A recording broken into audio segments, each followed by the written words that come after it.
termulia selamatkanku dengan darah, dengan darah yang tercurah. Ampuniku atas dosa, ku bersyukur kepadamu, oh Yesusku. Engkau ku sembah, Engkau ku sembah, Kau yang terindah. Pulihkanku dengan darah-Mu. Engkau ku sembah, Bapa mulia. Seumur hidupku ku mau menyembah-Mu. Kita bangkit berdiri. Dalamnya kasih, dalamnya kasih-Mu Bapa, lebih dari segalanya. Pengorbanan yang termulia selamatkanku, oh Yesus. Dengan darah yang tercurah, ampuniku atas dosa. Ku bersujud kepadamu, oh Yesus.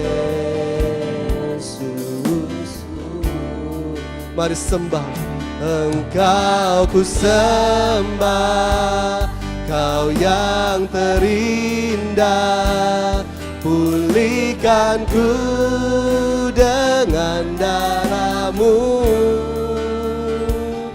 Engkau ku sembah, Bapa mulia. Seumur hidupku ku mau Engkau ku sembah, Kau yang terindah. Pulihkanku dengan darah-Mu. Engkau ku sembah, Bapa mulia. Seumur hidupku ku mau menyembah-Mu.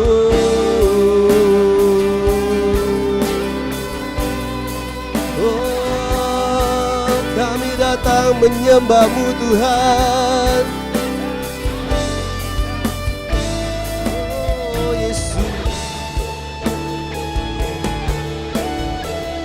Terpujilah Engkau Tuhan, Allah yang penuh kuasa.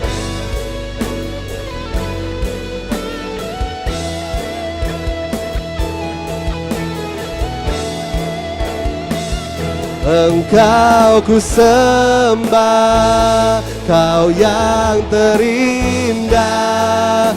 Pulihkanku dengan darah-Mu. Kau ku sembah,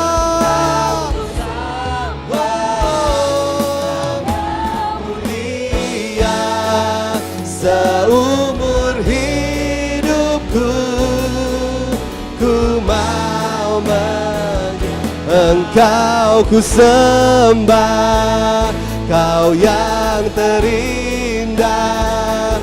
Pulihkanku dengan darah-Mu. Engkau ku sembah, oh Bapa mulia. mulia seumur hidupku. Ku mau menyembahmu.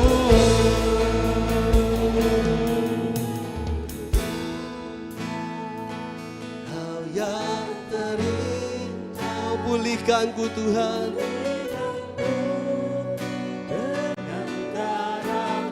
Oh, Engkau ku sembah, Bapa mulia seumur hidupku. Ku mau menyembahmu. Engkau ku sembah, Kau yang terindah, pulihkanku dengan darah-Mu. Engkau ku sembah, Bapa mulia seumur hidupku. Ku mau menyembahmu seumur hidupku. Seumur hidupku. Ku mau menyembahmu seumur hidupku. Seumur hidupku. Oh, ku mau menyembahmu.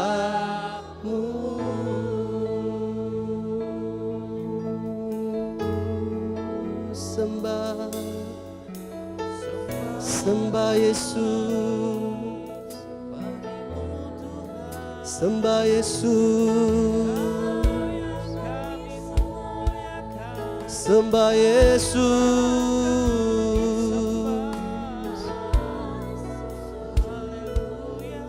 Allah yang mulia,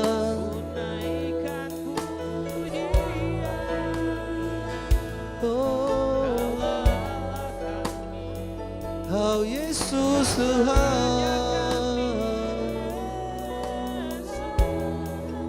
Allah yang perkasa, naikkan sembahmu dengan segenap hatimu, dengan segenap rohmu. Oh, Dia Yesus Allah yang mulia,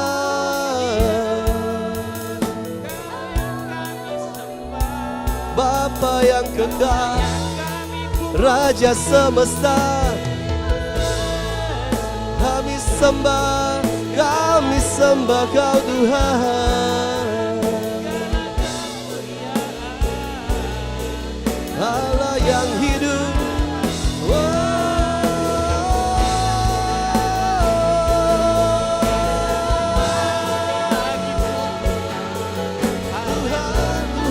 Tuhan,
Mari terus Tuhan berkarya. Taburkanlah sabda-Mu di tengah-tengah kami, agar hati kami semakin terbuka dan semakin melekat dengan hati-Mu sendiri.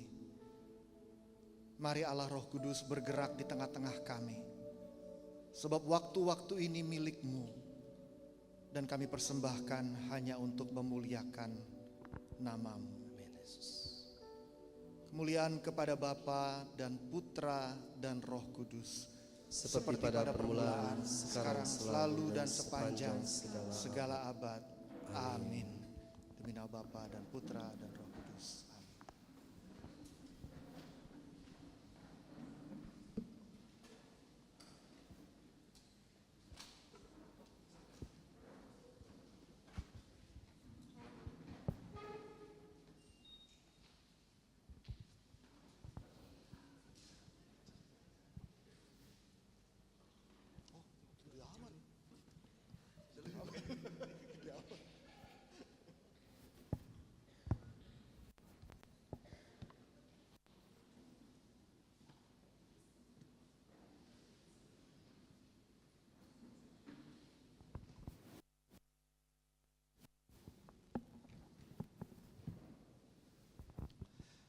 Selamat malam, Ibu, Bapak, teman-teman, sahabat semuanya.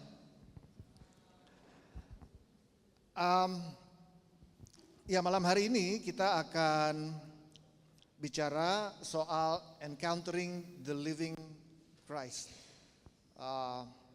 Berjumpa dengan Yesus yang hidup. Dan secara istimewa berjumpa dengan Yesus yang hidup pada malam hari ini akan kita bahas dalam terang kehidupan Santa Faustina. Karena Yesus menampakkan diri di depan Suster Faustina waktu itu, dan dia menampakkan dirinya sebagai Yesus yang bangkit, yang muncul di ruang atas di hadapan murid-muridnya. Kemudian Yesus bilang, menghembuskan mereka dengan Roh Kudus dan bilang, kalau kamu mengampuni dosa orang, dosanya akan diampuni. Kalau kamu tidak mengampuni, dosanya tidak diampuni. Pada saat itu Yesus baru bangkit dan menampakkan diri di depan murid-muridnya. Gambaran itulah yang menjadi dasar dari gambar kerahiman ilahi.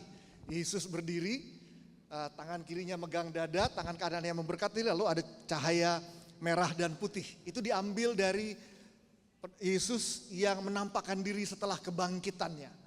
Maka judulnya Encountering the Living Christ, berjumpa dengan Yesus yang bangkit, dan secara istimewa melalui kehidupan Santa Faustina. Malam hari ini saya diminta membawakan session ini dan saya dapat poin-poinnya dari Marcella, jadi terima kasih Marcella yang memudahkan kerjaan saya. Sebelum bicara tentang beberapa area dari kehidupan Santa Faustina, saya mau cerita sedikit tentang kehidupan Santa Faustina yang dikenal dengan nama Helena Kowalska. Dia itu lahir itu tahun 1905. By the way, kalau boleh nanti saya teks soalnya. Jadi kalau misalnya resolusinya bisa diganti supaya teksnya nggak kepotong, karena pinggirnya kepotong tuh nanti. Teksnya mungkin resolusinya diganti 916 yang widescreen. Helena Kowalska lahir tahun 1905 di Glagowice, Polandia. Dia anak ketiga dari 10 anak. Oke, tahun 1905. Ada yang sudah lahir pada saat itu? Belum ya? Tahun 1912 waktu dia berumur 7 tahun, untuk pertama kalinya dia merasakan ada panggilan di dalam hatinya untuk masuk biara. Dia waktu itu baru berusia 7 tahun. Tapi waktu dia ngomong sama orang tuanya bilang, kamu masih kecil, udahlah gak usah. Umur baru 7 tahun, udah tenang-tenang aja jalanin hidup dulu. Maka dia udah tenang-tenang, karena sama orang tuanya gak dikasih, dia pikir ya udahlah. Maka dia udah menjalani hidup senang-senang seperti anak muda, pesta-pesta, dansa-dansa di Eropa pada zaman itu. Walaupun dia berasal dari keluarga yang kurang mampu. Dia dari keluarga yang kurang mampu. Maka tahun 1921 waktu dia berusia 16 tahun, dia mulai kerja. Jadi housekeeper, penjaga rumah, lalu seperti asisten rumah tangga, supaya ngebantuin keuangan keluarganya, buat bantu orang tuanya. Lalu dia bilang, udahlah, hidup foya-foya, tenang-tenang. Dan itu terus berjalan sampai dia usia 18 tahun. Tahun 1924. Waktu dia usia 18 tahun, waktu dia lagi pesta sama saudaranya, lagi dansa sama saudaranya, di tengah-tengah dance floor, tiba-tiba dia dapat vision. Tiba-tiba dia dapat penglihatan. Jadi buat dapat penglihatan gak perlu di PD. Lagi dansa juga dia dapat penglihatan. Dan dia dapat penglihatan Yesus yang menderita. Yesus menderita, terus Yesus bilang begini di penglihatan itu. How long shall I put up with you and how long will you keep putting me off? Sampai kapan aku harus bersabar padamu dan sampai kapan kamu membiarkan aku menunggu? Lalu Yesus bilang, pergilah ke Warsawa, pergilah ke Warsaw dan masuklah biara di sana. Ada yang pernah lagi pesta di sini, lalu Tuhan Yesus bilang menampakkan diri masuk biara. Kalau ada, saya kasih tempat dan waktu buat kesaksian. Siapa tahu ada. Tapi atau mungkin nggak mau kesaksian tapi hatinya mulai berdebar-debar. Iya waktu itu lagi begitu. Okay. Go to Warsaw, enter a convent there. Masuklah biara di sana. Lalu segera setelah itu dia pergi ke Warsawa. Dan dia mulai daftar. Dan di mana-mana ditolak, di mana-mana dia ditolak. Sampai akhirnya diterima di satu biara, yaitu biara dari kongregasi suster-suster dari Bunda Kerahiman. Dia diterima di situ. Tapi setelah dia beberapa minggu di situ, dia malas banget karena sibuk banget berkarya. Dan dia bilang dia gak ada waktu doa. Dia begitu sibuk berkarya, karya ini, karya itu, pelayanan ini, pelayanan itu, dan dia gak ada waktu doa. Jadi kita seringkali sibuk di dalam pelayanan sampai kita lupa berdoa. Kita banyak bicara tentang Yesus, tapi kita lupa berbicara dengan Yesus itu sendiri. Dan ini yang dialami sama si Suster Helen. Namanya masih Helena Kowalska waktu itu.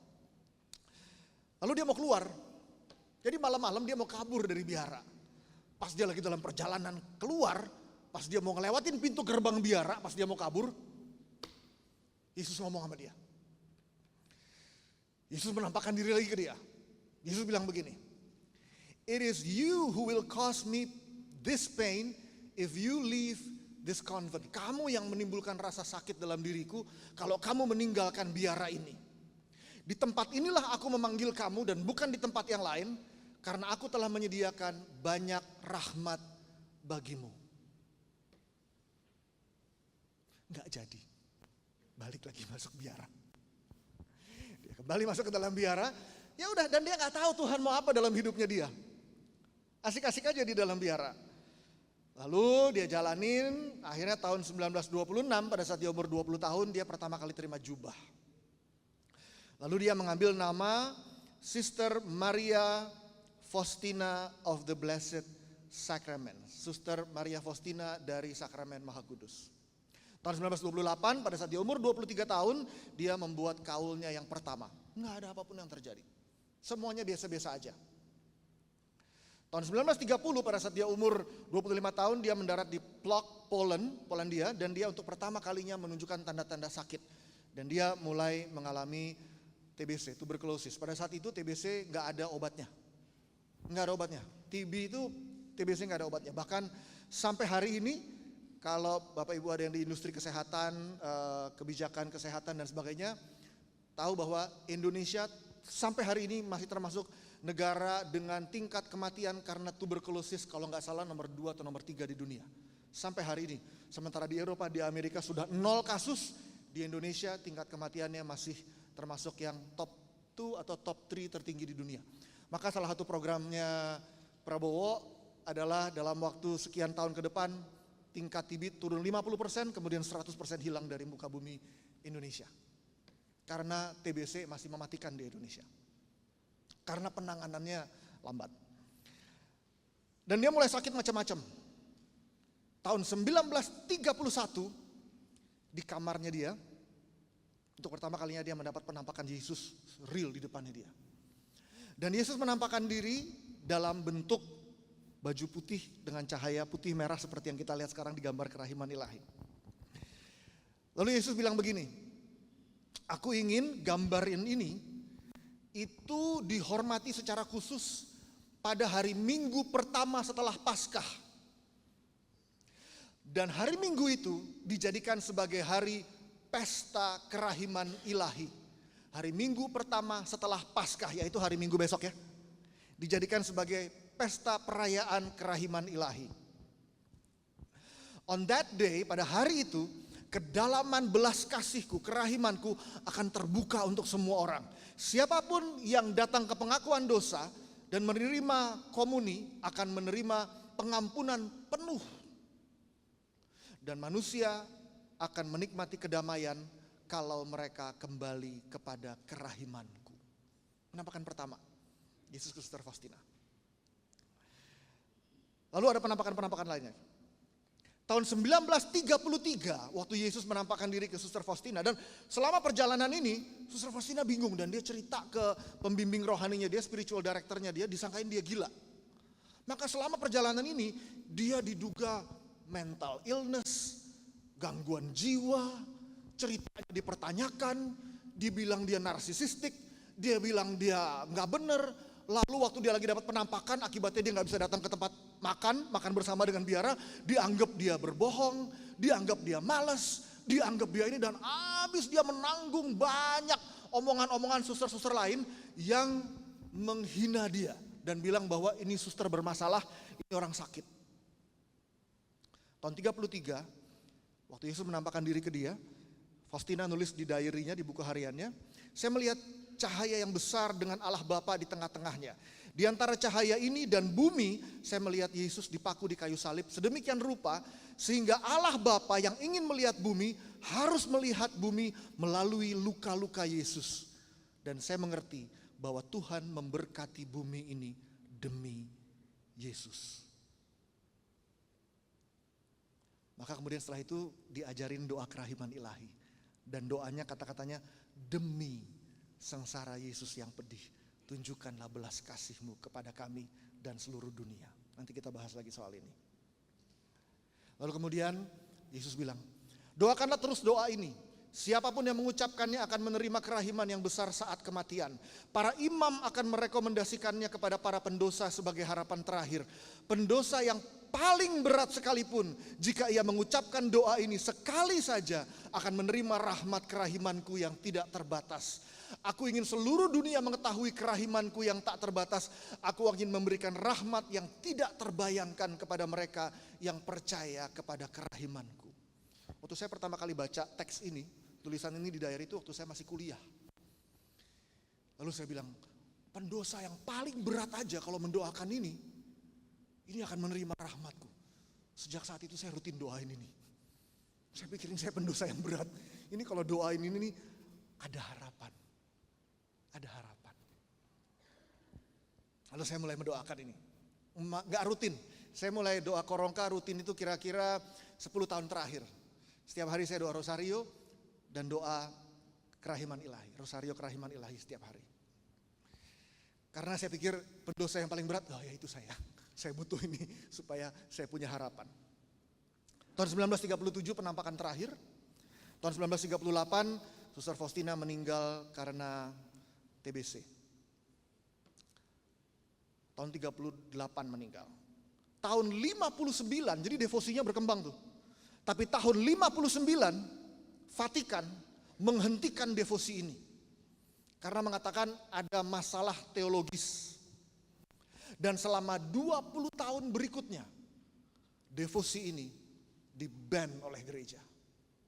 Seakan-akan seluruh usaha, semua penampakan selesai, nggak ada sisanya sama sekali. Habis. Orang-orang yang mempromosikan di-cut semuanya sama gereja. Kemudian, kira-kira 20 tahun kemudian, tahun 1965, seorang kardinal membuka kasus ini dan diselidiki. Kardinal Karol Wojtyła yang akan menjadi Yohanes Paulus II. Membuka kasus ini kembali, kemudian diselidikin dan 2 tahun kemudian tahun 1967 akhirnya devosi ini diizinkan. Dan menemukan bahwa kenapa awalnya enggak diizinkan, ada masalah di terjemahan. Karena dari bahasa Poland ke bahasa Itali, ke bahasa Inggris, dan sebagainya. Lalu ada terjemahan-terjemahan yang enggak tepat, sehingga gereja sangat hati-hati, lalu waktu itu dibekukan sementara. Kemudian setelah Kardinal Karol Wojtyła membuka kasusnya lagi, akhirnya dibuka lebar. Tahun 1968, Yohanes Paulus II waktu itu, tahun 1978 Kardinal Wojtyła kemudian dipilih menjadi paus. Tahun 1980 setelah dia menjadi paus, ensikliknya yang kedua, Yohanes Paulus II mengeluarkan ensiklik Dives in Misericordia, Rich in Mercy, kaya dalam kerahiman Tuhan. Kemudian setelah itu tahun 2000 Yohanes Paulus II tahun 93 beatifikasi menjadi Beata Faustina, tahun 2000 menjadi Santa Faustina. Tahun 2013 Paus Fransiskus dipilih dan dia menggunakan moto Miserando Atque Eligendo yang artinya dipenuhi belas kasih dan dipilih. Tahun 2016 Paus Fransiskus mengadakan Extraordinary Jubilee Year, jubileum luar biasa dengan berpusat pada pesan kerahiman. Dan dia mengeluarkan buku dengan judul The Name of God is Mercy. Nama Tuhan adalah belas kasih, kerahiman. Maka kita lihat kemudian dalam perkembangannya, apa yang dimulai dari pengalaman Suster Faustina, hari ini berkembang dan diary-nya, buku hariannya diterjemahkan ke puluhan bahasa di dunia dan menjadi salah satu devosi yang paling dicintai oleh umat Katolik. Beberapa hal. Suster Faustina dalam perjalanan hidupnya membangun relasi dengan Yesus yang penuh kerahiman. Waktu dia terlalu sibuk pelayanan, dia mau meninggalkan biara supaya dia bisa meluangkan waktu bersama dengan Tuhan. Dia mau build relationship with Jesus. Dia gak tergoda mau berkarya lebih banyak. Karena fokusnya adalah membangun relasi dengan Yesus. Dan ini seringkali kita lupakan di dalam hidup kita. Karena kita pikir yang penting berkarya, kelihatan ini, kelihatan itu dan sebagainya. Sampai kita sendiri lupa membangun relasi dengan Yesus. Dia bilang di buku hariannya begini. Dia bilang, next. Dia bilang, baik anugerah, wahyu, kegembiraan maupun karunia yang diberikan kepada jiwa tidak menjadikannya sempurna, melainkan persatuan jiwa yang intim dengan Tuhan. Karunia-karunia ini hanyalah hiasan bagi jiwa, tetapi tidak membentuk esensi maupun kesempurnaan. Kekudusan dan kesempurnaanku terletak pada persatuan erat antara keinginanku dengan kehendak Tuhan. Persatuan dengan Tuhan. It's not about, bukan soal karunianya. Kalau saya di tempat ini mendoakan orang sakit dan orang itu sembuh, apakah artinya saya suci? Bukan. Karena karunia yang saya miliki tidak menunjukkan kekudusanku. Kalau saya ngomong di tempat ini, lalu ada 1000 orang yang bertobat, apakah karena saya suci? Karena karunia tidak pernah menunjukkan menjadi tanda akan kekudusan orang. Enggak. Saya boleh ngomong dan kemudian ada 1000 orang bertobat, apakah artinya saya suci? Belum tentu. Saya mendoakan orang mati dan orang itu bangkit, apakah itu berarti saya suci? Enggak. Kalau saya berdoa bagi orang sakit dan orang itu sembuh, tandanya apa? Tandanya Tuhan mencintai dia. Tandanya saya suci? Belum tentu. Karena kekudusan sama dengan cinta. Kekudusan terletak pada seberapa besar saya mencintai Tuhan dan seberapa besar saya mencintai sesama. Maka kalau saya mencintai Tuhan, maka saya ingin agar semua kehendak saya bersatu dengan kehendak Tuhan. Bukan kehendak saya yang didahulukan, tapi bagaimana kehendak saya bisa bersatu dengan kehendak Tuhan. Bukan karena saya mendoakan orang sakit, orang itu jadi sembuh. No. Dan Suster Faustina mengatakan bahwa anugerah, saya dapat anugerah. Saya dapat wahyu, pewahyuan dari Tuhan. Saya mengalami sukacita karunia yang diberikan kepada jiwa. No, it's not making me perfect, kata dia, gak bikin saya jadi sempurna. Karena yang bikin saya menjadi suci, esensinya adalah persatuan erat antara keinginanku dengan keinginan Tuhan. Aku bersatu gak dengan kehendak Allah? Waktu kita membuat keputusan-keputusan di dalam hidup kita, keputusan yang kita buat itu bersatu gak, sejalan gak dengan maunya Tuhan? Contoh, misalnya kalau kita cari kerjaan gitu ya, ada pilihan antara A dan B. Lalu kita doa, Tuhan, tuntun Tuhan, Engkau maunya aku yang mana Tuhan? Yang A atau yang B? Lalu bingung doa gitu ya, kehendak Tuhan yang mana? Lalu kita biasanya orang suka bikin daftar tuh, mana yang benefitnya lebih banyak ya. Kalau yang A benefitnya lebih banyak untukku karena gajinya lebih gede. Karena ini. Kalau yang B keuntungannya untukku ini. Itu cari kehendak Tuhan gak? Enggak. Lah yang aku cari yang menguntungkan aku kok. Daftarnya adalah yang memberikan keuntungan padaku yang lebih banyak, itu yang aku pilih. Itu bukan cari kehendak Tuhan, itu mencari kehendakku. Maka Santo Ignatius dari Loyola mengajarkan kalau mau mencari kehendak Tuhan, daftarnya bukan yang mana yang membawa keuntungan lebih banyak kepadaku. Judulnya begini, yang mana yang lebih memuliakan Tuhan. Maka pilihan yang A, pekerjaan yang A, kalau aku pilih pekerjaan A, aku bisa memuliakan Tuhan karena 1, 2, 3, 4, 5. Yang B, kalau aku memilih pekerjaan yang B, maka hidupku bisa lebih memuliakan Tuhan lewat 1, 2, 3, 4. Yang kita pilih yang mana? Yang lebih banyak, yang lebih memuliakan Tuhan. Itu namanya mencari kehendak Tuhan. Tapi kalau yang kita cari, yang mana yang keuntungannya lebih banyak untukku, itu bukan mencari kehendak Tuhan namanya. Itu namanya mencari kehendakku. Bisnis, mau bisnis yang mana? Yang kita cari yang mana? Yang menguntungkan, yang cuannya lebih banyak. Kerjaan yang lebih comfortable, yang lebih nyaman. Apa benar kita mencari kehendak Tuhan? Apa kita mau menyatukan kehendakku dengan kehendak Tuhan? Atau seringkali lebih banyak orang begini juga. Banyak orang tuh ingin tahu kehendak Tuhan. Tuhan maunya apa ya supaya aku bisa mengikuti kehendak Tuhan. Padahal seringnya kita ingin tahu kehendak Tuhan supaya apa? Supaya kita bisa mempertimbangkan. Kalau kira-kira oke, aku lakukan. Kalau enggak, ya nanti dulu Tuhan. Banyak banget orang yang ingin tahu, gimana caranya mencari kehendak Tuhan. Karena kalau kita tahu kehendak Tuhan, konsekuensinya adalah kita taat pada kehendak Tuhan. Tapi berapa banyak dari kita yang sungguh-sungguh taat pada kehendak Tuhan. Berapa banyak yang memprioritaskan relasi bersama dengan Tuhan. Berapa banyak yang memprioritaskan ekaristi misalnya. Kalau kita benar-benar mencintai Yesus, berapa banyak yang rajin misa di luar misa hari Minggu.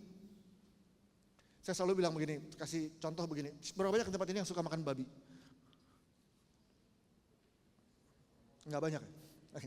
Bayangkan kalau misalnya kita makan babi setiap hari, enggak makan yang lain. Hanya makan babi, enggak makan nasi, enggak makan bakmi, enggak makan coto, hanya makan babi. Jadi misalnya sarapan kita makannya babi panggang gitu ya. Lalu siang kita makan babi kecap siang. Malam kita makan babi rica. Besok pagi kita makan babi crispy. Besok siangnya kita makan sate, malam bakut, besokannya lagi ribs, siangnya sei babi, malamnya bakute, hari keempat pagi makannya setiap hari makan babi. Enggak makan yang lain. Itu ya akibatnya ya, itu nutrisi yang diserap sama badan kita, itu hanya dari sel-sel daging babi ya. Maka ada pepatah yang bilang, we become what we eat. Kita menjadi apa yang kita makan, betul ya? Kalau kita cuma makan babi tiap hari, maka sel-sel badan kita diperbaharui dengan cara mengkonsumsi sel-sel babi, maka badan kita memang dibentuk hanya dari sel-sel babi. Betul. Maka kalau kita mau bersatu dengan Yesus, ya sambutlah Ekaristi sesering mungkin. Karena kita menjadi apa yang kita sambut, apa yang kita makan. Mau menjadi seperti Kristus, berapa banyak yang setia Ekaristi, bahkan Ekaristi harian. Suster Faustina membangun relationship dengan Yesus.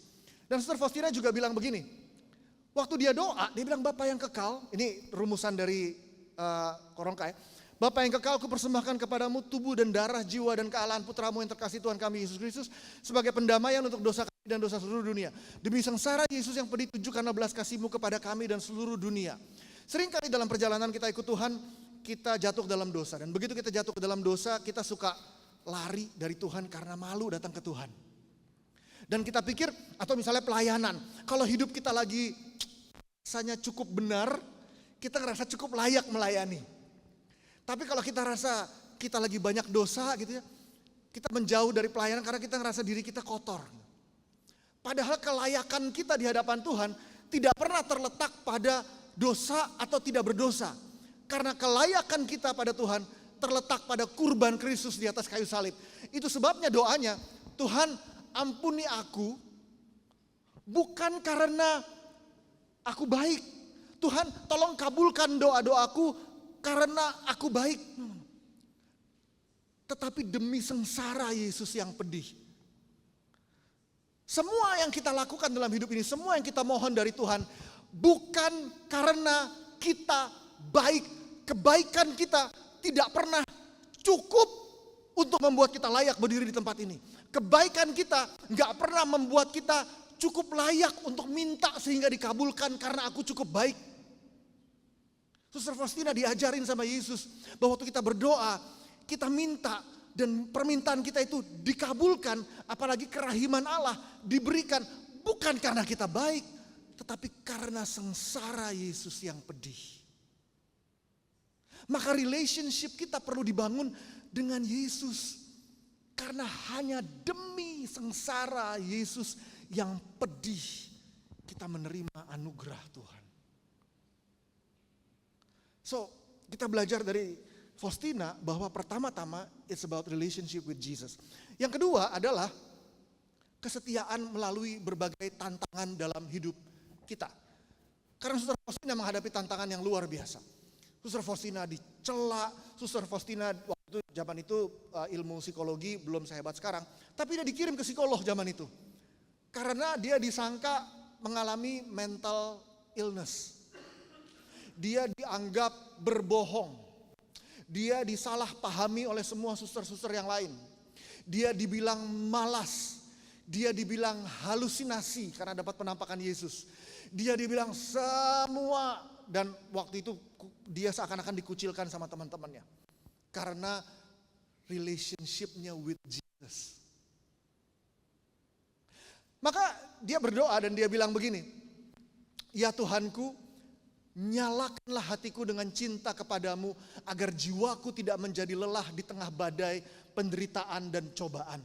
Engkau melihat betapa lemahnya aku, cinta dapat melakukan segalanya. Dan dia percaya bahwa kekuatan dia untuk melalui semuanya adalah karena cinta. Dia bilang di tengah badai sekalipun. Dan ini mengingatkan saya sama cerita waktu kita memasuki pandemi, lalu Pope Francis jalan sendirian di halaman Saint Peter Basilica, kemudian dia memberkati dunia dengan sakramen. Dan pada saat itu refleksi yang dia ambil adalah waktu Yesus dan murid-muridnya di tengah badai. Dan kalau kita lihat murid-murid Yesus itu waktu badai itu sama Yesus diajak menyeberang lewatin danau ya. Waktu diajak, Yesus tahu nggak di depan ada badai? Tahu. Tapi sengaja sama Yesus dia masuk ke dalam perahu bersama murid-muridnya. Lalu Yesus bilang, mari kita bertolak ke seberang. Jadi yang ngajak mereka masuk ke dalam badai siapa? Yesus. Maka kalau kita mengaku sebagai murid, siap-siap diajak sama Yesus masuk ke dalam badai. Karena nggak ada murid yang bertumbuh tanpa badai. Nggak ada pertumbuhan di comfort zone, nggak ada. Dan kita seringkali jadi pengikut Kristus yang mengejar kenyamanan, kenyamanan demi kenyamanan, doa, kenyamanan, kesaksian, kenyamanan. Tapi murid-murid sama Yesus diajak masuk ke dalam badai. Dan di badai itu, murid-murid teriak, Tuhan, tidak pedulikah engkau padaku? Karena dia lihat Yesus lagi tidur. Dan tidak pedulikah engkau, sih kayak kita ya, kalau kita ngerasa ada badai dalam hidup kita bilang, Tuhan gak peduli ya sama aku ya, Tuhan gak dengerin doaku ya, Tuhan ada di mana? Persis seperti murid-murid. Dan kemudian Yesus bangun dan Yesus berseru, tenanglah, lalu semua menjadi tenang. Murid-murid belajar bahwa Tuhan sanggup. Berapa banyak dari kita yang sadar bahwa murid-murid diajak masuk ke dalam badai gak cuma sekali tapi 2 kali. Itu gak satu-satunya pengalaman. Kemudian kalau kita baca Injil, sekali lagi Yesus ngajak mereka masuk ke dalam badai. Dan kali ini lebih parah. Karena kali ini Yesus meminta murid-muridnya bertolak ke seberang, sementara Yesus naik ke atas bukit berdoa sendirian.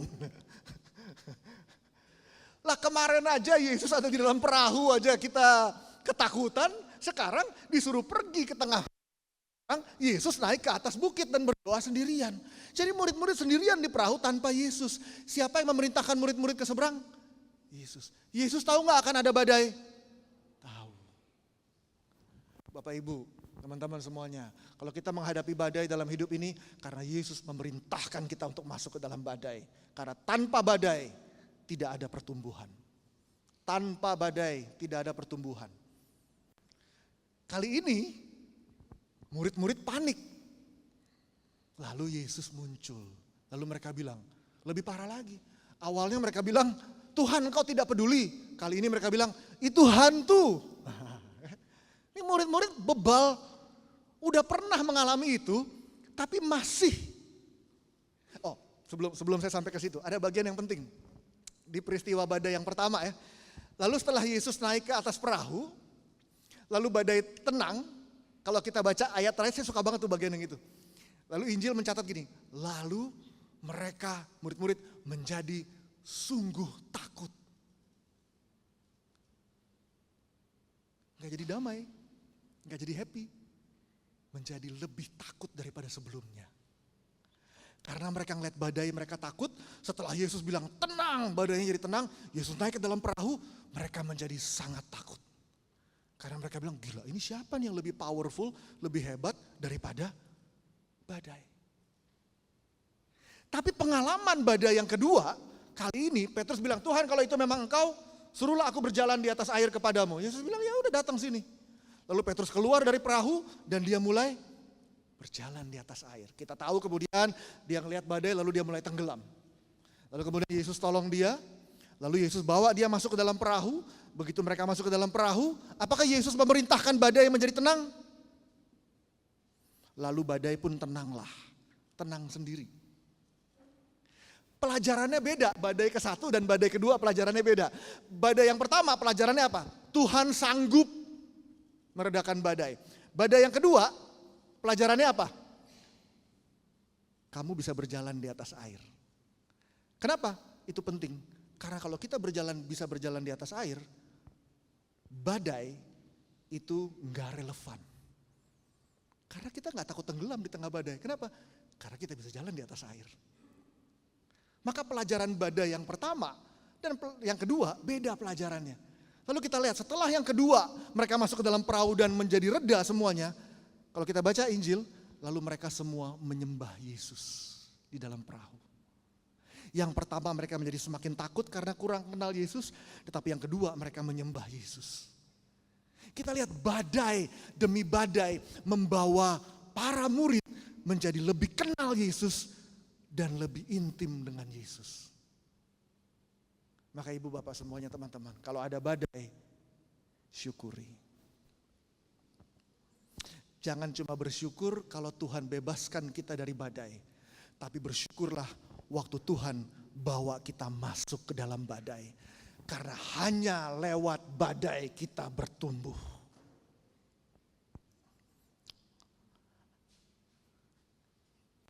Yang ketiga, Sister Faustina kemudian diundang sama Yesus.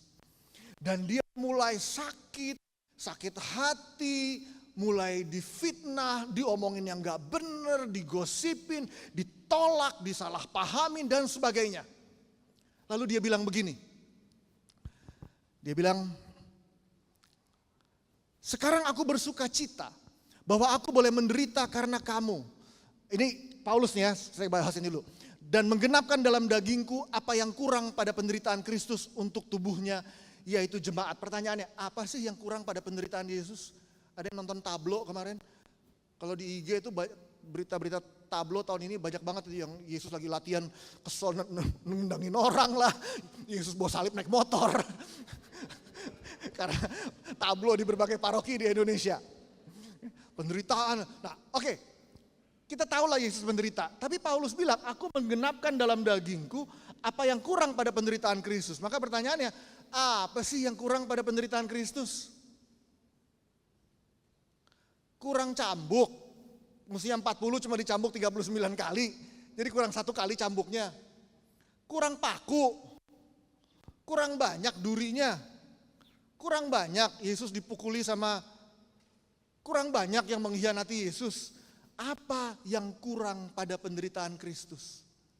Yohanes Paulus II menjelaskan dalam ensikliknya Salvi Vici Doloris. Dia bilang bahwa yang kurang dalam penderitaan Kristus adalah partisipasi kita.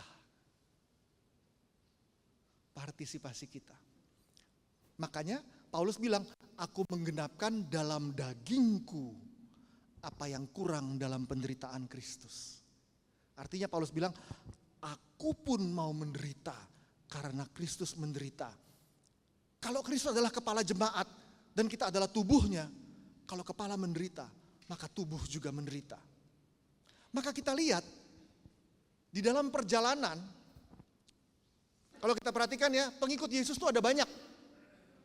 Sekali waktu crowd pengikut Yesus itu yang paling banyak itu waktu dia khotbah di atas bukit. Karena Yesus memberi makan 5.000 laki-laki, tidak termasuk istri dan anak-anak. Jadi kalau satu orang bawa satu istri, satu anak, itu 15.000. Ahli kitab suci ada yang bilang itu mencapai 20.000 orang. Saya nggak kebayang gimana caranya Yesus khotbah di atas bukit, audiens yang datang 20.000 orang tanpa mikrofon. Tapi kira-kira segitu banyak orangnya. 20.000 orang. Ngapain? Mau ngapain? Mau datang, dengerin firman, sama dapat makan. Ya. Memang banyak. Kalau bikin acara, kasih firman sama kasih makan, yang datang bisa 20.000 memang. Tapi yang diutus oleh Yesus berdua-berdua untuk mewartakan kabar gembira, ada berapa orang? 70 orang. Kita baca Injil 70 orang. Langsung drop dari 20.000, langsung drop tinggal 70. Makanya kalau kita ngumpulin orang itu ya, misalnya ditanya gitu ya, berapa banyak yang mau diutus, yang mau berkarya gitu ya, berapa banyak yang merasa diberkati, wah banyak banget angkat tangan. Berapa banyak yang mau kesaksian, langsung angkanya drop. Kesaksian itu kan melayani ya, supaya jadi berkat buat orang lain gitu. Dari 20.000 tinggal 70. Tapi dari 70 orang ini, yang setia ikut Yesus kemana dalam kelompok yang lumayan eksklusif, ada 12 orang plus beberapa perempuan yang melayani. Ada Maria Magdalena dan sebagainya. Langsung tinggal 12. 12 ini yang ngapain? Yang komsel. Cuma 12 rutin. Dari 12 ini, yang benar-benar komit dekat sama Yesus berapa orang? 3 orang. Petrus, Yohanes, Yakobus. Bahkan waktu Yesus berdoa ketakutan di Taman Getsemani, diajak sama Yesus 3 orang ini. Walaupun 3 orang ini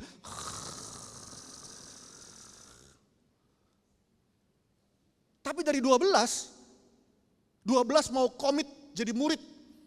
Tapi dari 12 yang mau komit jadi murid, hanya 3 yang mulai ikut dalam penderitaan Yesus. Dari 3, berapa banyak yang setia sampai di kaki salib Tuhan? 1, Yohanes dan ibunya, Bunda Maria. Kenapa? Karena makin komit angkanya makin kecil. Begitu mendekat pada penderitaan, lebih kecil lagi angkanya. Karena kebanyakan orang mau datang ikut Tuhan, yang 20.000 itu cuma mau dengerin firman sama dapat makan. Tapi yang mau jadi murid, diutus mau berkarya banyak, ada 70. Tetapi dari 70 itu yang mau dibentuk jadi murid, itu cuma 12. Dan dari 12, yang mau menderita bersama dengan Yesus ada 3. Tapi dari 3 yang sampai di kaki salib Tuhan, cuma 1. Saudara, termasuk yang mana?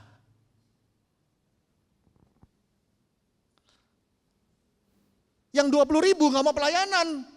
Maunya cuma diberkati sama firman, dapat makan.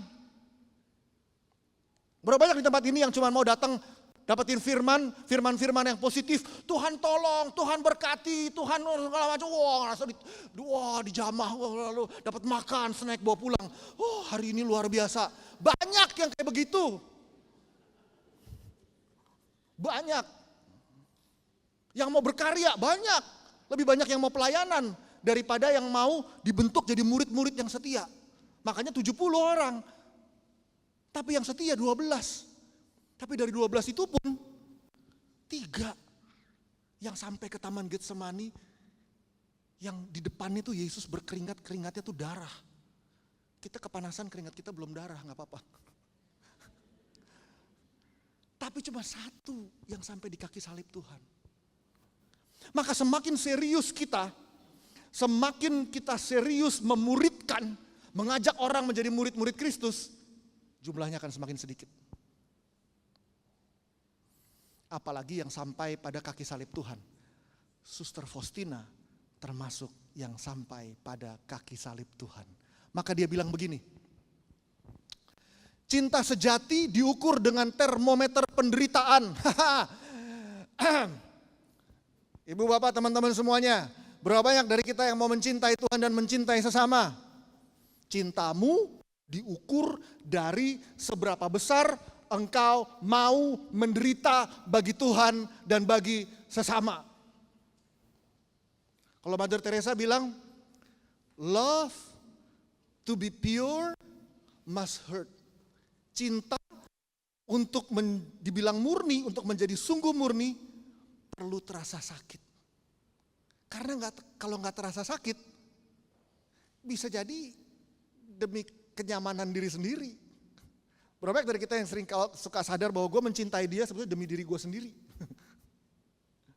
Nah, Paulus bilang begini dengan ayat yang tadi. Dia bilang bahwa jadi maksudnya aku menggenapkan dalam diriku apa yang kurang dalam penderitaan Kristus adalah aku ikut menderita bersama dengan Kristus. Maka kalau penderitaan Kristus membawa keselamatan, maka penderitaanku yang dipersatukan dengan penderitaan Kristus juga bisa membawa keselamatan bagi yang lain. Dalam teologi gereja kita kenal dengan istilah redemptive suffering. Penderitaan yang membawa penebusan, mempersembahkan silih-silih kurban bagi orang lain. Penderitaan kita menjadi doa untuk silih dosa-dosa kita dan rahmat bagi orang lain. Ada yang baca wasiatnya Paus Fransiskus? Dia di wasiatnya dia, kalau kita browsing ada wasiat Paus Fransiskus, dia tulis kira-kira 2 tahun yang lalu. Sebagian besar ngomong tentang bagaimana dia mau dimakamkan dengan sederhana, bla bla bla. Tapi bagian akhir dia bilang ini, semua penderitaan yang mewarnai akhir hidupku, aku persembahkan demi perdamaian dunia dan persaudaraan antar umat manusia.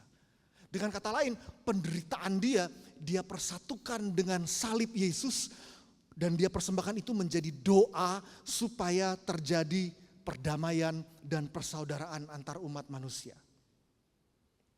Suster Faustina sekali waktu dapat penglihatan dari Tuhan, ada jiwa yang mau masuk neraka. Jadi dalam sakratul maut udah mau mati, waktu dia udah mau mati, lalu Tuhan kasih lihat penglihatan ke Suster Faustina, ada satu orang yang mau meninggal dan Tuhan bilang dia akan masuk neraka karena hidupnya berantakan. Lalu Suster Faustina sedih, lalu pas dia sedih dia mulai merasakan sakitnya hidupnya dia, lalu Tuhan bilang persembahkan sakitmu kepadaku. Lalu dia mulai doa, Tuhan aku persembahkan sakitku kepadamu Tuhan. Aku persembahkan TBC-ku, dia ada kesulitan di perutnya, dia juga ada masalah, sakit, usus, apa segala macam, penderitaannya aku persembahkan kepadamu. Lalu dia tarik nafas panjang. Maksudnya tarik nafas panjang karena penderitaan dia yang besar gitu, dia kasih ke Tuhan. Begitu dia kasih ke Tuhan, Tuhan kasih penglihatan lagi. Persembahan dia itu, penderitaan dia terima sama Tuhan, diterima oleh Tuhan, dipersatukan dengan salib Yesus, dan karena itu Tuhan menurunkan rahmat atas orang yang mau meninggal, dan orang itu detik-detik terakhir sebelum meninggal, orang itu bertobat. Dan kemudian orang itu meninggal, nggak jadi masuk neraka. Api penyucian diselamatkan. Kenapa? Karena Suster Faustina mempersembahkan penderitaannya demi keselamatan orang lain. Maka dia bilang, Yesus aku atas salib-salib kecil yang kuderita setiap hari. Atas tantangan usaha-usahaku. Kesulitan hidup berkomunitas. Ada yang kesulitan hidup berkomunitas di sini? Persembahkan jadi silih, jadi keselamatan buat orang lain. Salah paham atas niatku. Ada yang disalahpahami?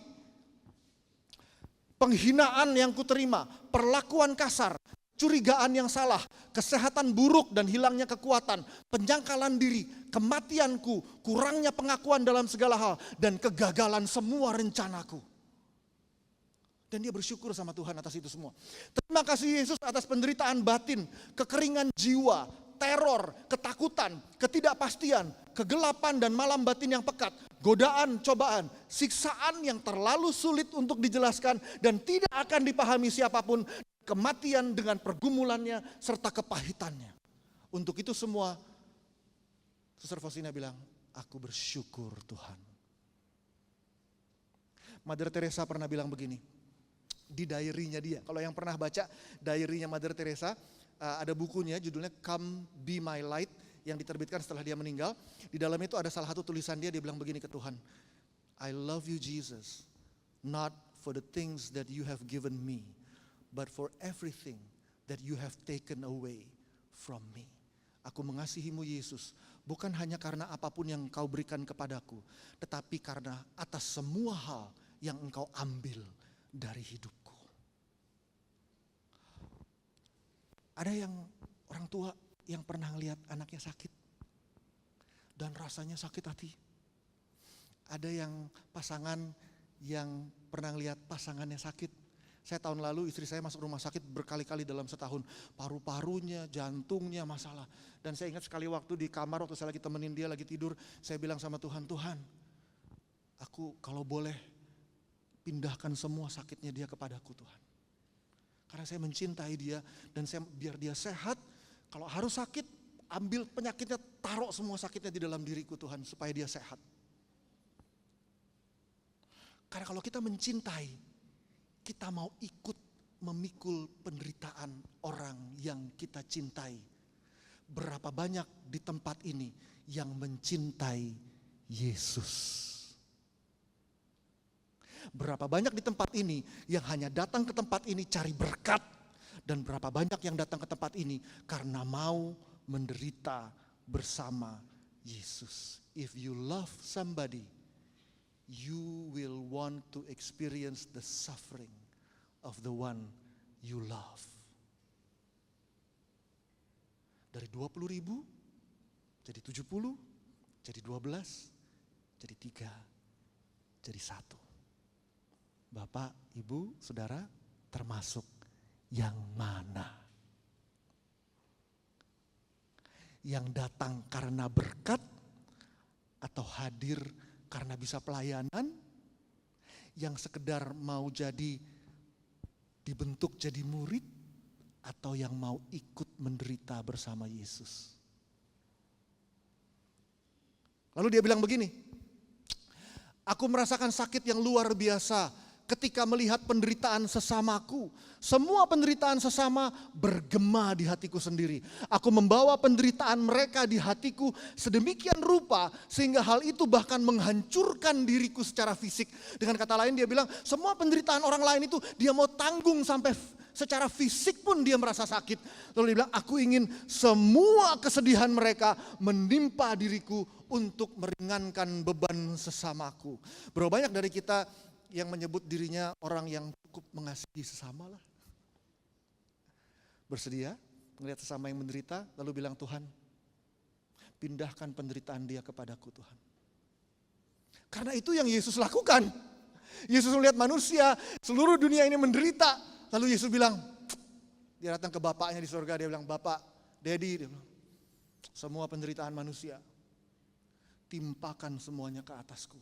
Karena aku begitu mencintai mereka. Berapa banyak dari kita yang sungguh mencintai? Karena mencintai, kemarin kita baru ngomong sama tim, mencintai itu mungkin mulainya dari perasaan.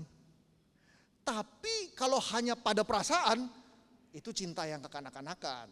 Harus bertumbuh menjadi keputusan. Kemudian setelah jadi keputusan, setelah keputusan dibuat berkali-kali, menjadi komitmen. Dan waktu menjadi komitmen seperti suami istri, di altar berjanji dan di hadapan Tuhan mengatakan, di dalam senang dan kaya, sehat dan bahagia. Di dalam susah dan senang, miskin dan kaya, sehat dan sakit, mau terus mencintai. Maka kita mengukur cinta, tadi dia bilang lewat termometer penderitaan.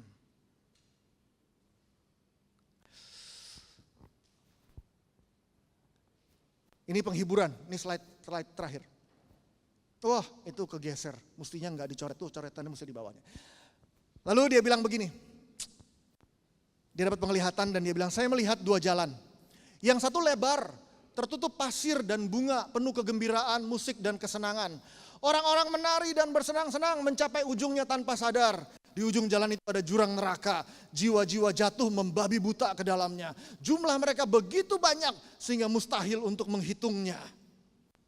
Tapi saya melihat jalan lain. Jalan setapak, sempit, penuh duri dan batu. Dan orang-orang di sepanjang jalan itu meneteskan air mata. Segala penderitaan menimpa mereka. Beberapa jatuh di atas batu, tapi segera berdiri dan melanjutkan perjalanan. Di ujung jalan ada taman yang indah, penuh dengan kebahagiaan. Dan mereka masuk ke sana. Begitu masuk, mereka lupa semua penderitaan mereka.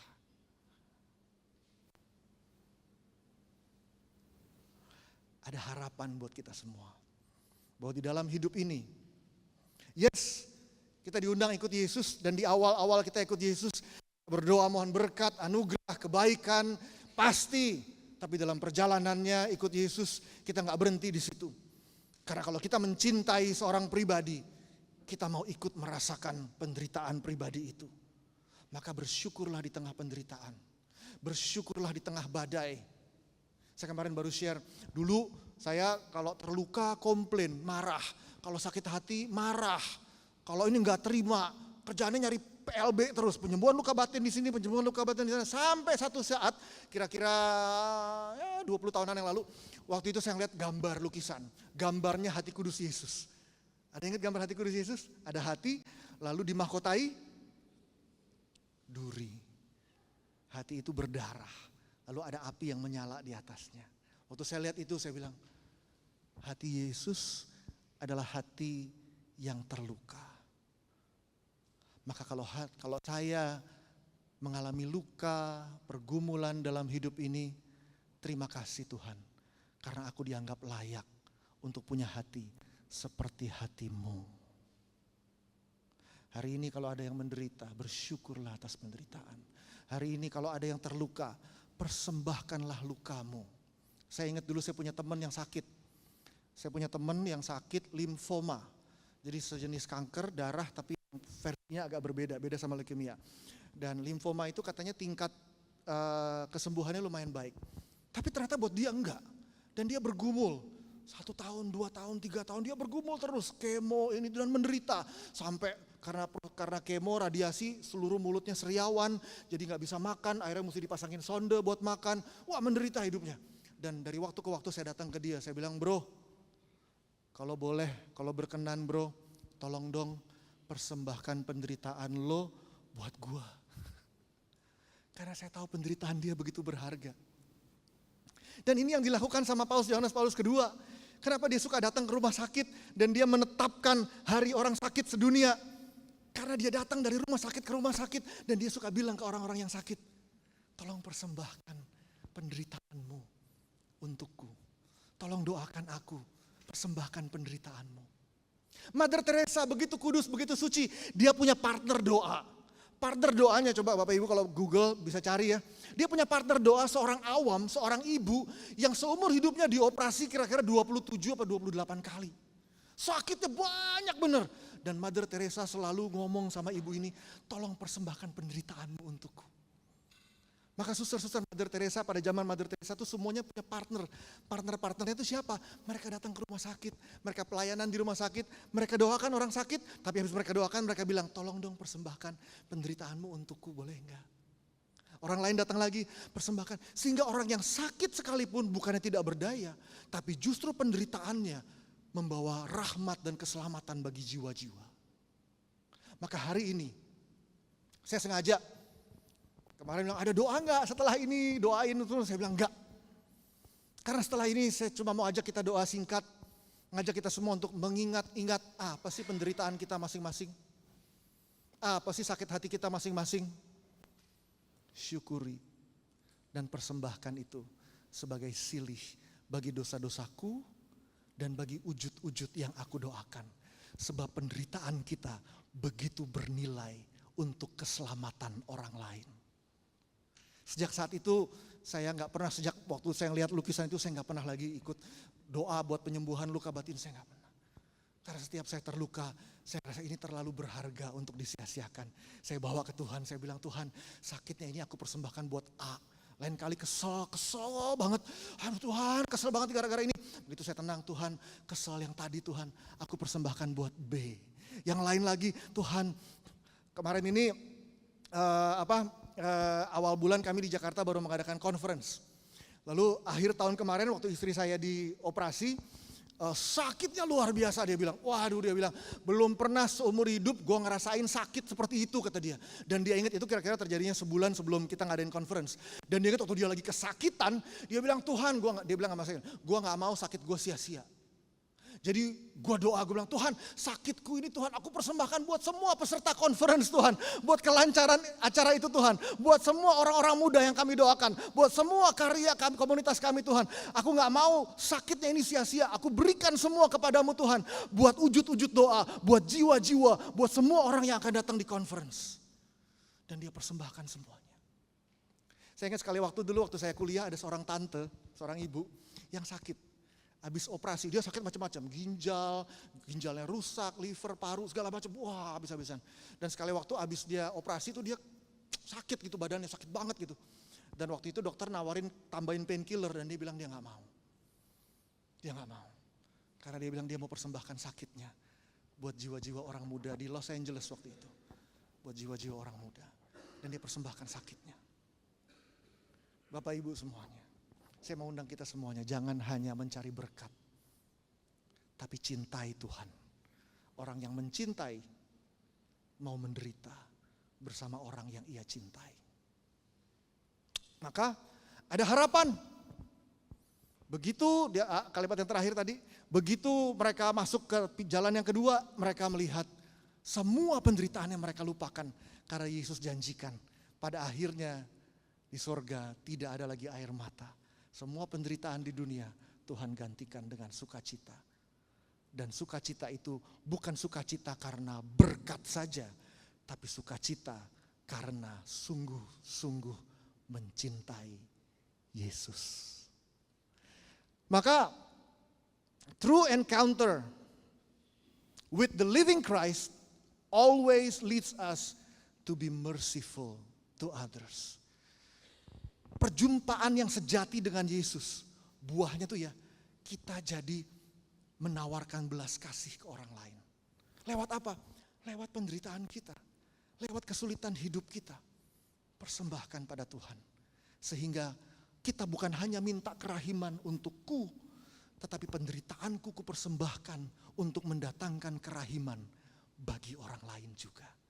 Perjumpaan yang sejati dengan Yesus pasti membuat kita menjadi pembawa kerahiman Tuhan bagi sesama lewat penderitaan-penderitaan hidup kita. So, Ibu Bapak, kita perlu diundang untuk be merciful to others. Seperti Santa Faustina yang juga menjadi sarana membawa kerahiman bagi dunia, kita semua juga diundang membawa kerahiman bagi dunia. Yang semua orang bisa lakukan adalah persembahkan setiap penderitaan dan luka kita untuk mendatangkan keselamatan, kerahiman bagi orang lain. Mari kita tundukkan kepala.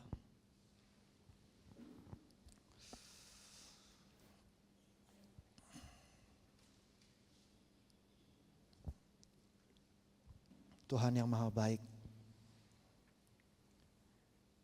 ini kami Tuhan malam hari ini datang kepadamu Tuhan.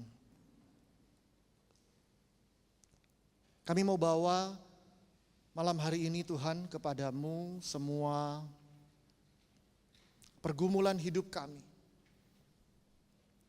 Kami mau bawa kepadamu Tuhan malam hari ini semua sakit hati Tuhan. Kami mau bawa kepadamu malam hari ini semua salah paham orang terhadap diriku. Kami mau bawa Tuhan kepadamu semua pengalaman waktu kami difitnah, waktu kami sakit, waktu kami menderita karena berbagai masalah dalam hidup ini. Masalah konflik dalam keluarga, masalah keuangan, masalah kesehatan, masalah apapun Tuhan. Kami mau bawa semuanya kepadamu malam hari ini Tuhan, dan kami mau bersyukur kepadamu Tuhan. Karena kami kau anggap layak untuk menderita bersama denganmu. Terima kasih Tuhan. Enggak kepada semua orang Tuhan Engkau bagikan lukamu Tuhan. Karena banyak orang yang hanya datang dan cari berkat. Ada banyak orang yang datang hanya mau menikmati firman yang meneguhkan, atau bahkan hanya mau dapat makan. Tapi kami datang mau memberi Tuhan. Memberi kepadamu semua sakit dalam hidup kami.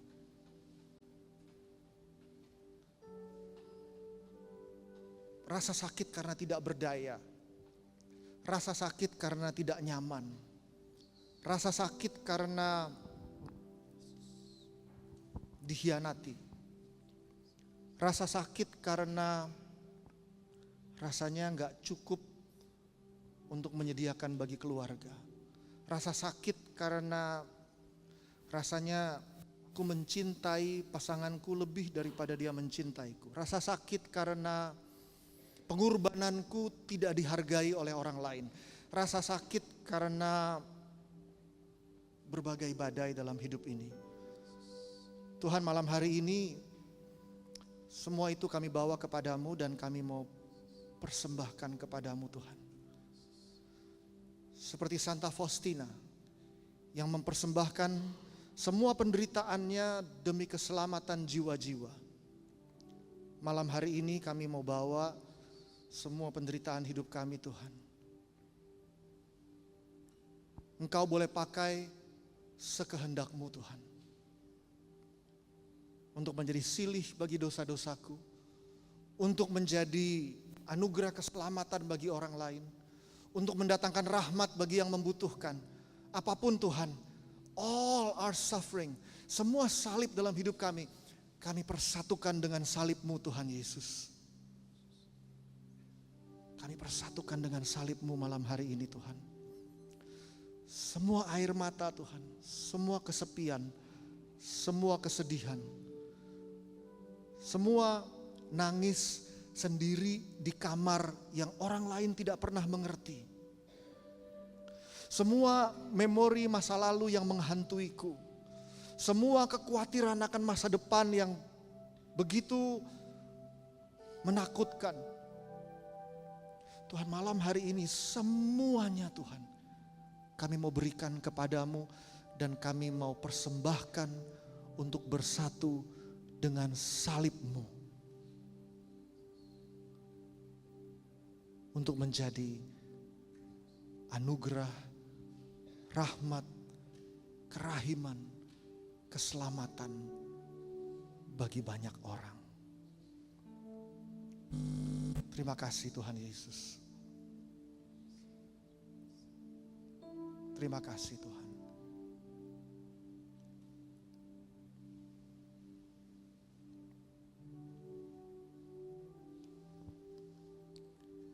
Saya mau ajak kita semua 10 detik, 20 detik ke depan, coba bayangkan satu persatu. Lalu bilang dalam hati, Tuhan, ini untuk-Mu Tuhan Yesus.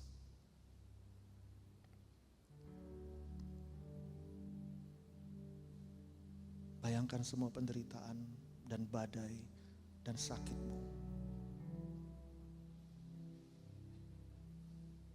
Dan bilang, Yesus, ini untuk-Mu.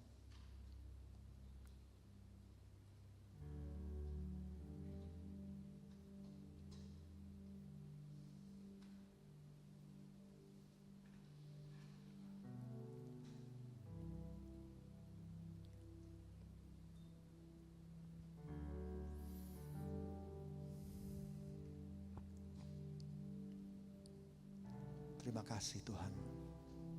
Terima kasih Tuhan. It is such an honor. It is such an honor Tuhan.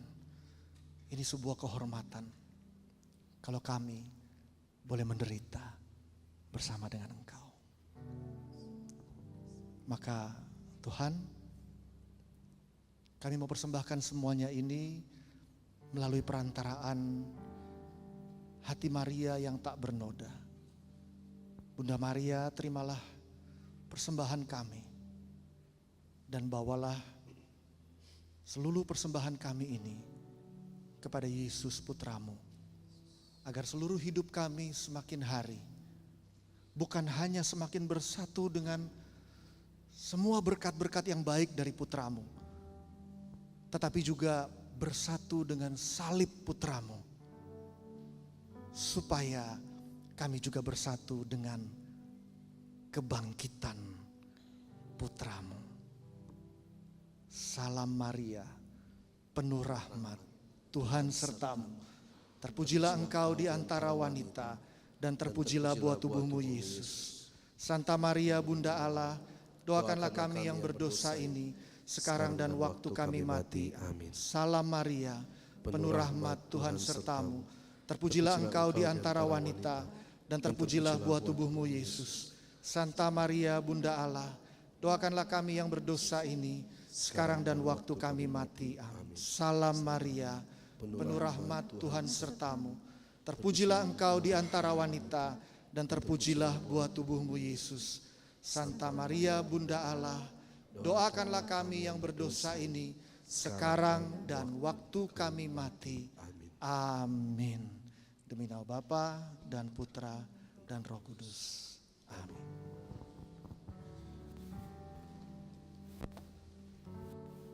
Puji nama Tuhan. Mari kita kembali tundukkan kepala. Terima kasih Tuhan. Kalau Engkau mengajar kami mau berjalan denganmu, bertemu denganmu di dalam penderitaan. Tapi dalam penderitaan ada satu kebahagiaan yang bisa kami capai. Saat ini ya Bapa, kami mau berdoa untuk setiap persembahan yang akan kami berikan. Kau memberkati setiap persembahan ini Tuhan. Kau memberkati semuanya, tangan-tangan yang memberikan persembahan ini, agar setiap persembahan yang terkumpul bisa dipakai untuk kemuliaan nama-Mu melalui persekutuan doa ini. Juga Tuhan kami berdoa untuk pelayanan dari Koriko, semakin Engkau berkati Tuhan. Semakin Engkau berikan karunia maupun kekuatan Tuhan. Bisa menyampaikan sabda-Mu, kebenaran-Mu. Sehingga semakin banyak orang yang mau menjadi murid-Mu yang setia. Menjadi murid yang ada di dalam satu orang itu yang berdiri di bawah kaki salib-Mu. Terima kasih Tuhan, terima kasih untuk firman pada malam hari ini. Semua doa ini Tuhan kami naikkan kepadamu, hanya melalui satu nama yang penuh kuasa, Yesus Kristus Tuhan dan Juru Selamat kami. Amin. Bapa, Putra dan Roh Kudus. Amin. Oke, puji nama Tuhan, luar biasa. Firman yang luar biasa. Saat ini saya mengundang saudara saya, Bro Gary. Silakan Bro Gary dengan pengumumannya. Oke, siapa yang sudah siap masuk dalam badai? Luar biasa sekali sermonnya. Oke, baik, ada berapa pengumuman, tapi saya mau tanya dulu, ada berapa banyak yang merasa diberkati dengan pujian penyembahan, sermonnya? Wah, boleh angkat tangan? Oke, beri kemuliaan buat Tuhan kita dong. Wah, oke, pengumuman yang pertama, karena kita sudah diberkati, jangan cuma mau terima berkat saja, gitu ya tadi kata-katanya Koriko ya. Dan kita mau memberkati kembali persekutuan doa kita di tempat ini, Domus Fidei, boleh dengan persembahan cash maupun cashless. Cashless boleh menggunakan QRIS atau bank transfer yang ada di layar. Dan bisa juga scan di sana ketika sebelum pulang, kalau tidak terbaca di layar, boleh di scan di sebelah kiri saya. Dan ya, sudah? Oke. Nah, pengumuman berikutnya. DF minggu depan, mohon bantuan doanya, karena kalau teman-teman baca di situ, temanya adalah The Test of Belief, masih dalam seri Faith Investigation, dan bicaranya atau kita akan dilayani oleh Brother Joe Setiawan dari mana ya? JSM Makassar. Ya, oke. Jadi Rabu depan tanggal 30 April jam 7 Wita. Tapi ada satu yang kurang dari flyer di sana, kurang lebih apa? Tempatnya tidak ada. Bukan berarti kita online, bukan ya, tapi ini mohon bantuan doanya karena kita masih belum mendapatkan tempat yang fix untuk DF minggu depan, karena satu dan lain hal tempat yang biasa kita pakai di gotong-gotong tidak bisa dipakai, dan kita masih, tim DF masih mencari apakah masih tempat ini atau di tempat lain. Mohon, apa Su? Hah? Oh ya. Ya silakan Bu Ketua DF mendengar saran dari Pak Bebimbing. Ya, andalas katanya bisa ya, tapi teman-teman pantau saja di Instagram, di sosial medianya JSM, @JSM_Makassar. Benar ya? JSM_Makassar, itu nanti ada pengumuman di sana, pantau terus, sekali lagi ini bukan gimmick untuk melihat sosial medianya JSM, ya, tapi ini betul-betul karena memang ada satu dan lain hal yang tempatnya belum bisa dipastikan, ya. Stay tune. Oke, pengumuman berikutnya, seperti biasa, setiap minggu tim DF mau mendapatkan respon dari teman-teman sekalian tentang acara atau event DF yang berlangsung pada hari ini. Setiap minggunya boleh di-scan atau diketik linknya, dan di situ tolong bintangnya kakak ya. Jadi tolong bintang 5-nya kalau memang Anda merasa oke, Tapi bintang 1 jika tidak oke, dan teman-teman boleh taruh di saran, kritik dan saran apa yang tidak oke. Misalnya tempatnya panas, ya misal. Atau suaranya jelek, misal ya. Atau MC-nya kurang ganteng gitu kan. Atau terlalu ganteng ya, terlalu keren. Oke, bisa? Sudah? Saya memberi. Jadi ini teman-teman tolong jangan bosan-bosannya untuk men-scan, memberikan respon, karena ini dimonitor tiap minggu oleh tim DF, bukan cuma gaya-gayaan saja untuk scan, terus isi, terus tidak ada yang pantau. Ini tiap minggu kita pantau dan kita berikan kepada departemen yang terkait. Jadi misalnya kalau bilang, wah suaranya jelek, ini kita pilih dulu, memang suara singernya yang jelek atau sound systemnya yang jelek gitu ya. Gitu misalnya gitu ya. Oke, jadi tolong jangan sampai kayak, saya kan sudah minggu lalu, untuk apa saya tiap minggu kasih ya. Kan kita mau melihat DF kita dari minggu ke minggu makin baik, makin baik, makin baik. Amin? Amin? Oh, oke. Oke, tadi pertanyaan Koriko, ada yang suka makan babi? Ya, saya suka makan babi. Tapi ya enggak tiap hari juga lah ya. Nanti saya jadi, sales saya jadi, sudahlah. Itu teman-teman sel single beberapa ada yang mencari dana dengan menjual basar jualan babi, ada babi rica dan babi kecap. Bagi yang suka makan babi bisa dibeli, bagi yang tidak suka makan babi bisa belikan temannya yang suka makan babi. Ya. Intinya tetap beli ya. Itu dari sel D ya, D atau C? D, domba ya. Jadi sel single D JSM mencari dana dengan berjualan babi, ya berjualan babi kecap dan babi rica, ya silahkan dibeli. Bisa menghubungi siapa? Bukan saya ya. Ya bisa menghubungi Ermel katanya ya. Bisa berdiri dulu saudari Ermel. Ya, ya mungkin dia koordinator bagian babi-babi barangkali ya. Ya oke. Oke, baik. Bagi yang baru pertama kali hadir di tempat ini atau sudah lama baru kembali lagi hadir, kami katakan, kami mau bilang welcome home, welcome back. Dan kami berharap semuanya teman-teman di sini bisa menjadikan rumah ini, Domus Fide ini adalah sebagai rumah imannya kita ya. Domus Fide itu rumah iman. So kita orang semua bersaudara. Ya, jadi kalau ketemu di luar jangan kayak orang asing, stranger, tapi ya sapa-sapa lah, SKSD. Bagi yang single, siapa tahu bisa ketemu jodoh juga ya. Oke, dan bagi yang mau tahu juga tentang siapa kami, siapa DF ini kenapa, ada apa, dari mana, untuk siapa dan sebagainya, boleh ke, ya yang baju merah di sana. Yang cewek ya, bukan yang cowok. Ya cewek cowok lah ya. Yang baju merah di sebelah kiri saya boleh datang ke mereka, boleh tanya-tanya apa ini, apa itu ya. Pokoknya dan kalau mau kasih saran dan kritik tidak lewat ini juga boleh ke mereka juga ya. Kalau mau maki-maki juga ya. Contoh misal. Ya oke. Dan terima kasih kepada teman-teman yang sudah boleh hadir. Para umat sekalian dan tim pujian, tim musik, dan seluruh tim di belakang layar, dan seluruh tim DF juga terima kasih banyak untuk pelayanannya hari ini.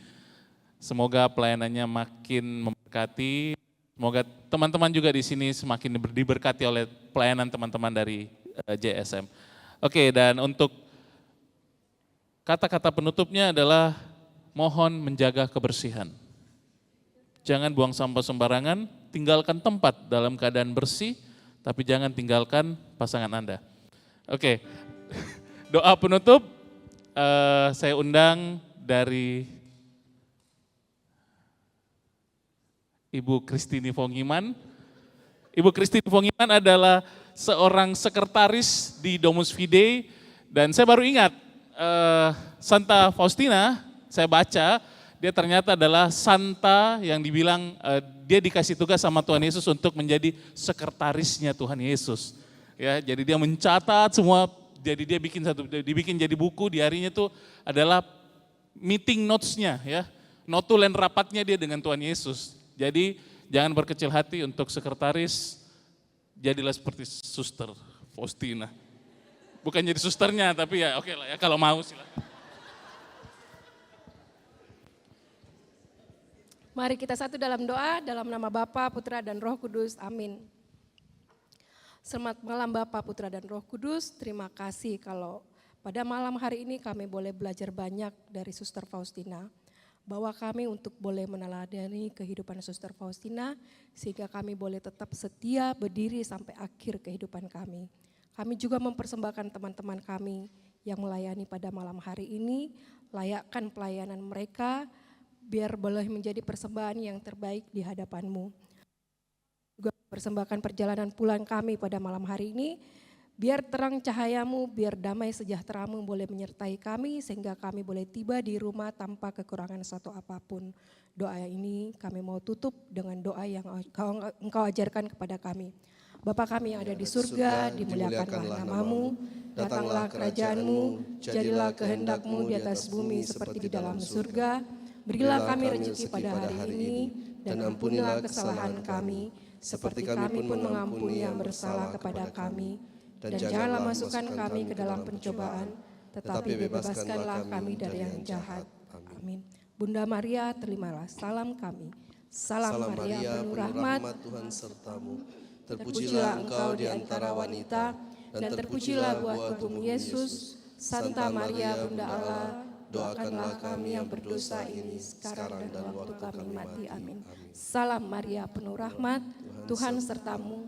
Terpujilah Engkau di antara wanita, dan terpujilah buah tubuhmu Yesus. Santa Maria, Bunda Allah, doakanlah kami yang berdosa ini sekarang dan waktu kami mati. Amin. Salam Maria, penuh rahmat, Tuhan sertamu.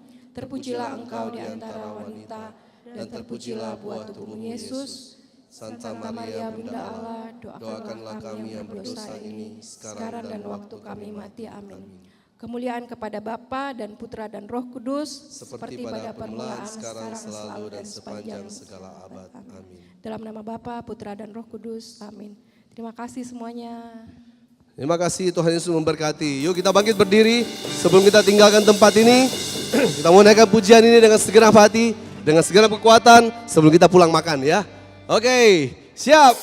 Yuk, kita berikan tepuk tangan bagi Tuhan kita. Yesus, kami mau bersorak-sorai bagimu.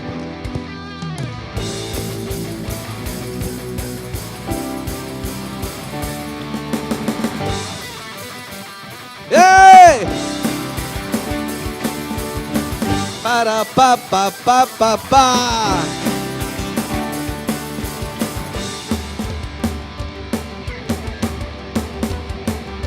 Semua bersorak-sorai, muliakan namanya, dia berperang ganti kita.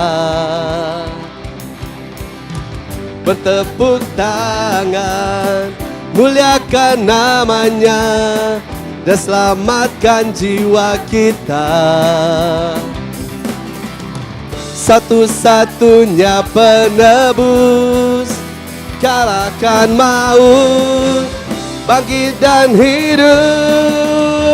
Jom, Tuhan yang memberi kemenangan bersama kita, di dalam kita. Masuk dalam kemuliaannya, dia perlindungan dan pengharapan. Hey! Para pa pa pa pa pa.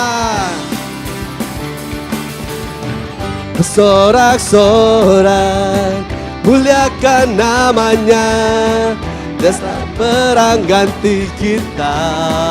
Bertepuk tangan, bertepuk tangan, muliakan namanya, dan selamatkan jiwa kita.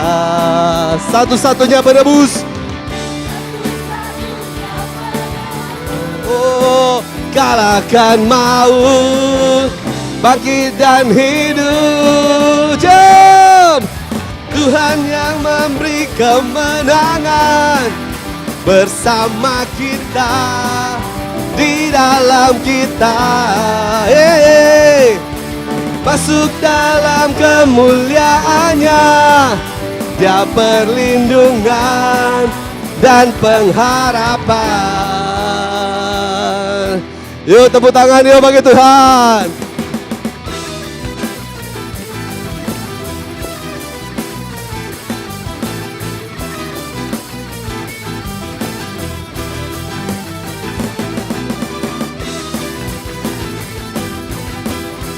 Yeay!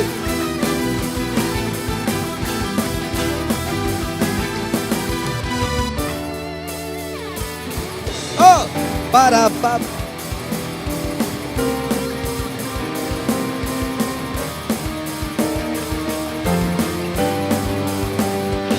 Siap.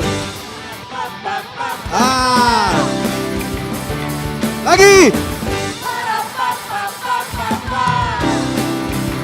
Sekali lagi dong. Para pa pa pa pa pa. Para pa pa pa pa pa. Para pa pa pa pa pa pa. Oh yeah. Tuhan yang memberi kemenangan bersama kita, di dalam kita. Hey, masuk dalam kemuliaannya, Dia perlindungan. Sekali lagi, Tuhan bersama kita, di dalam kita. Masuk dalam kemuliaannya, Dia perlindungan dan pengharapan. Dia perlindungan dan pengharapan. Dia perlindungan dan pengharapan. Semua lagi, sekali lagi. Para pa pa pa pa pa. Sekali lagi. Para pa pa pa pa pa. Selamat malam, Tuhan Yesus memberkati.